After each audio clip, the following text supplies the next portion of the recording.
So, hi everyone! Welcome back to my channel at muli na naman tayong magdadagdagan ng gawain. And this one's about the age problem. Okay? So, for the age problem, what are we going to do? Let's start first by knowing how to represent the age problem. So, starting off with Carlos is X years old now. So, we need to know the three time frames: the past, the present, and the future. So, kailangan alam na alam natin. So, magkakaroon ng collaboration ng English and Math. Di ba? Alam natin kung ano po yung pang-present, ano po yung pang-past, at ano po yung pang-future. So, Carlos is, doon pa lang, alam na natin that we are talking about the present.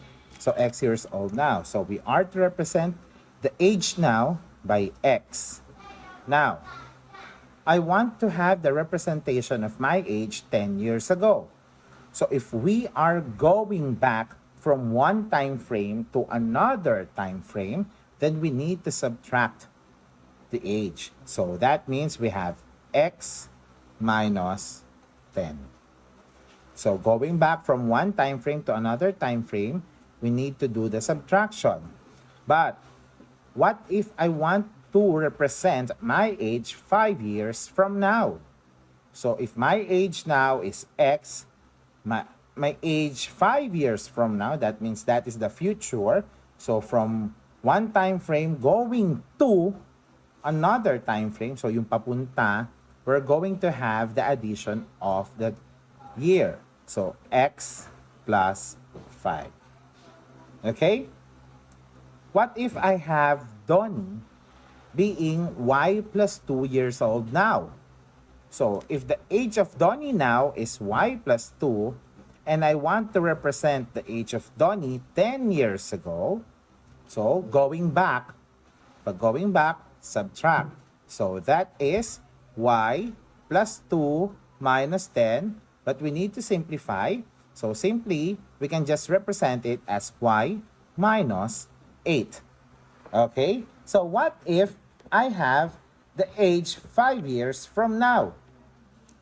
So the age of Donnie 5 years from now. So going to, from the age now, going to, sabi papunta naman. So again, we need to add. So Y plus 2 plus 5. So in simple terms, simplify po natin, that's Y plus 7. So that is the representation of the age of Donnie, age now, 10 years ago, and 5 years from now. Okay? Another one. What if Cherry was X years old 5 years ago? So the first given about the age was 5 years ago. So puntahan ang ilalagay natin. Age 5 years ago was X. Kasi yun yung unang binigay na detalye. The age of Cherry 5 years ago was X. Now, I want to represent the age of Cherry now.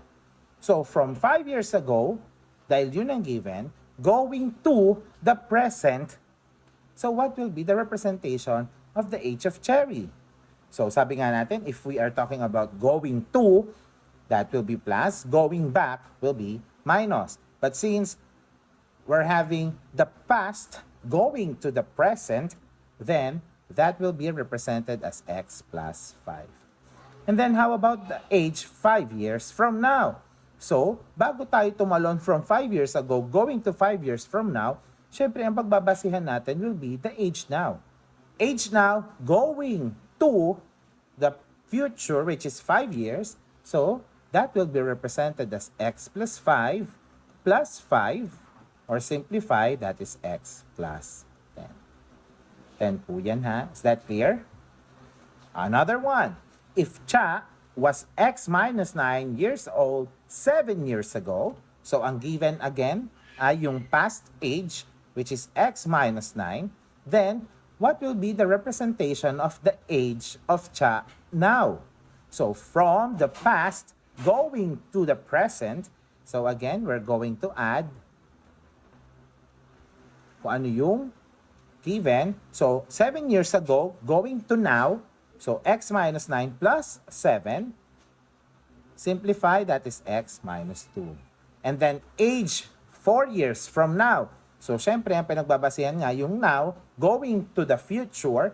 So, the x minus 2 plus 4, that will be x plus 2. So, that's how you are going to represent this one.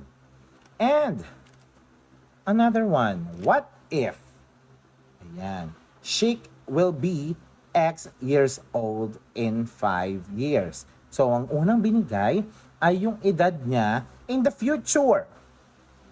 So, age 5 years from now, the age of Sheik will be X. And what will be the age of Sheik now?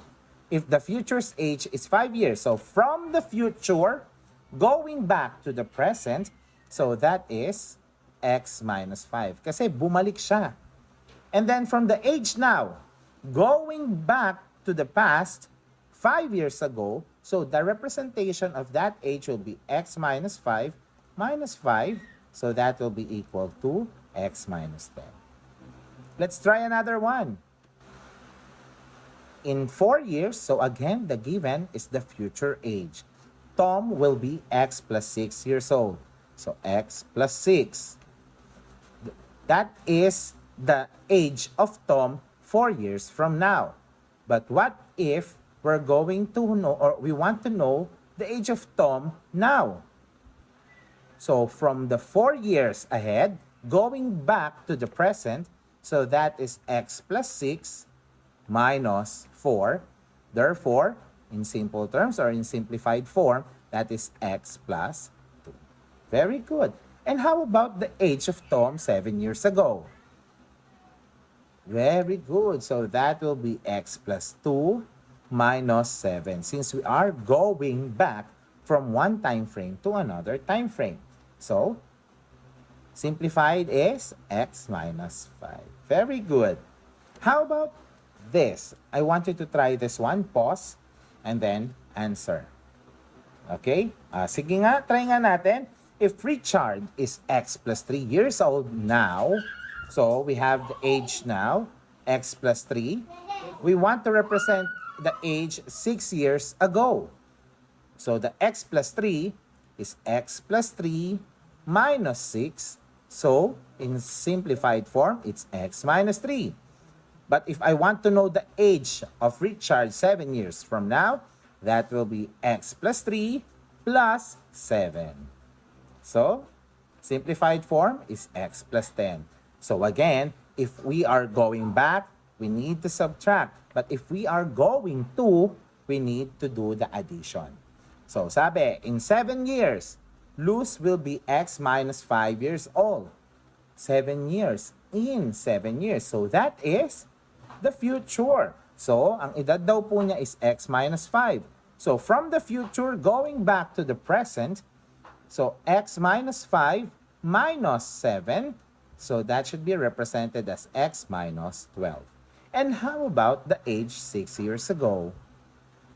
Very good. It's x minus 12 minus 6, therefore, it will be x minus 18. And last but not the least, 9 years ago, Jing was x plus 7 years old. So, ang binigay ay yung past. So, x plus 7. So, what will be the age now? So, from the past, going to the present is x plus 7 plus 9. Therefore, it is x plus 16. How about the age 8 years from now?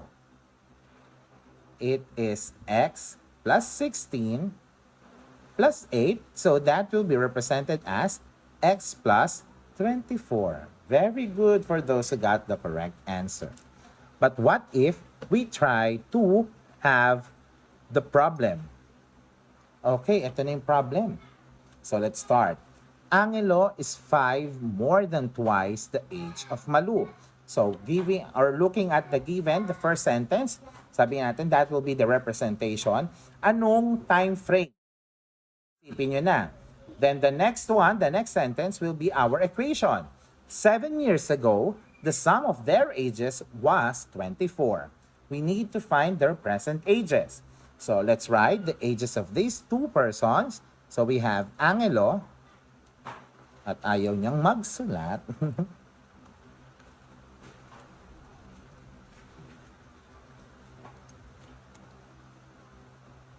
Ayan, sorry. So we have Angelo and Malu. So ano po yung mga time frame na meron tayo?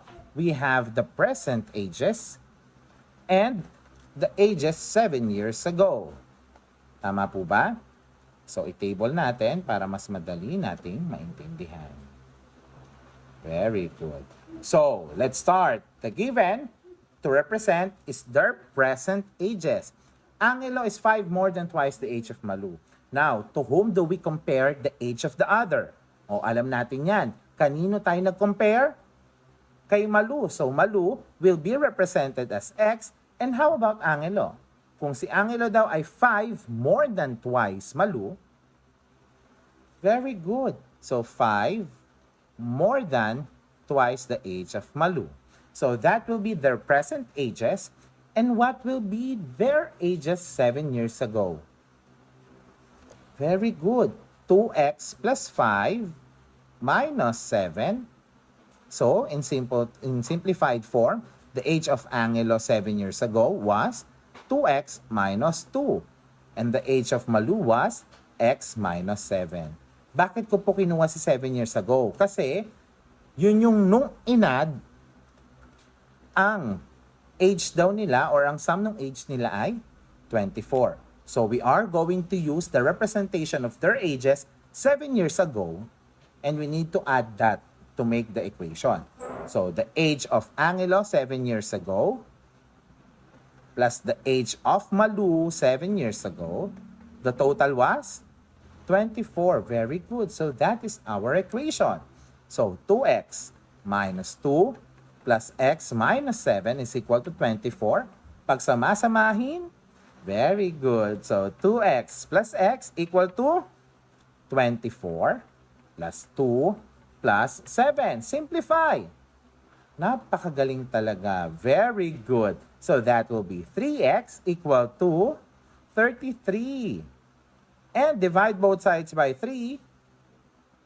Perfect. Ang galing. That is x equal to 11. So, ano bang hinahanap sa atin? We need to find their present ages. So, ang balikan na lang natin ay yung present representation. So, x, therefore, Malu is 11. And how about Angelo? If that is 2x plus 5, that's 2 times 11 plus 5. 22 plus 5 is 27. Very good. So, pinapahanap yung parehong ages nila. So we can say that Angelo is 27 years old and Malu is 11 years old. Okay? So that will be our final answer. Siyempre hindi tayo papayag na isa lang. Another one para ma-practice. Oh. In 6 years, Tessie will be 5 years less than thrice the age of Borge. So the first sentence tells us on what time frame? Future. Very good talaga kayo. Ang galing niyo talaga. And then the second sentence, the sum of their ages is 87. Nasa present. So tingnan natin. Let's write the name of the persons involved in the problem. So we have Tessie and Borge. So ano yung mga time frame? We have the present and we also have the future in 6 years. Okay? So ano yung unang binigay sa atin? The representation will be, of course, in 6 years. So let's start. In 6 years, Tessie will be 5 years less than thrice the age of Borge. The question again is, to whom do we compare the age of the other? Very good, kay Borge. And then, how about Tessie's age? Tessie will be 5 years less than thrice the age of Borge. So that is 3x minus 5. Now, in 6 years, going back to the present, Bakit ko kailangan bumalik sa present? Kasi nga, nung inad daw yung present ages nila, ang naging total ay 87. So, we need to go back. So, 3x minus 5 minus 6, that is 3x minus 11. And how about the age of Borge? It's x minus 6. So, we are going to use their present ages, yung representation, para makakuha ng equation. So, ang sabi, if we add the age of Tessie and the age of Borge at the present, the total will be 87. So, 3x minus 11 plus x minus 6 equal to 87. Pagsama-samahin, o diba? Kailangan naaalala nyo na yan. 87 plus 11 plus 6. So, ano pong simplified natin dyan? Sige. So, this is 4x equal to, what is 87 plus 11 plus 6? 104. Very good. So, divide both sides by 4. X is equal to what? 26. Very good. Okay? Hindi doon natatapos kasi we need to find the present age of Tessie. Si Tessie lang. E ano ba yung representation ng age ni Tessie? It's 3x minus 11. So, substitute. So, that is 3 times 26 minus 11. What is 3 times 26? 78 minus 11. Then, the age of Tessie is 67. Very good. Okay? So, since we only need the age of Tessie, so Tessie is 67 years old now. Okay? Very good. Palaban, kayang-kaya nyo na. Very good na kayo dyan. Sige nga. What if you try this one? Pause the video. And then, eto na nga. O, diba? Sasagutan na kagad natin. So, we are talking about Edel and Joanne. Edel is 6 times the age of Joanne. So, Edel and Joanne, yung dalawang taong involved. So, ano yung mga pinag-uusapan? We have the present and we have the past. Diba? So, Edel and Joanne, ang given is the present to represent. And then, we need their ages 5 years ago to have our equation. So, again, nagta-table na naman tayo. So, start with the representation. Edel is 6 times the age of Joanne. To whom do we compare? Joanne. So, Joanne will be X and Edel will be 6X. Very good. And 5 years ago, alam nyo na, 6X minus 5, X minus 5. Very good. So, the difference of their ages 5 years ago was 40. So, siguro naman, mula dyan, Edel is 6 times the age of Joanne. Alam nyo kung sino mas matanda. Diba? So, the age of Edel minus the age of Joanne equal to 40. So, we need to what? Subtract their ages 5 years ago kasi yun yung given sa atin. So, subtract. Dito, yung mga dati kasi madali lang dahil plus. But since it's minus already, you need to distribute. So, you need to change the signs of what's inside the parentheses. It will be minus x plus 5. Pagsama-samahin, so this is 6x minus x, 40 minus 5 plus 5.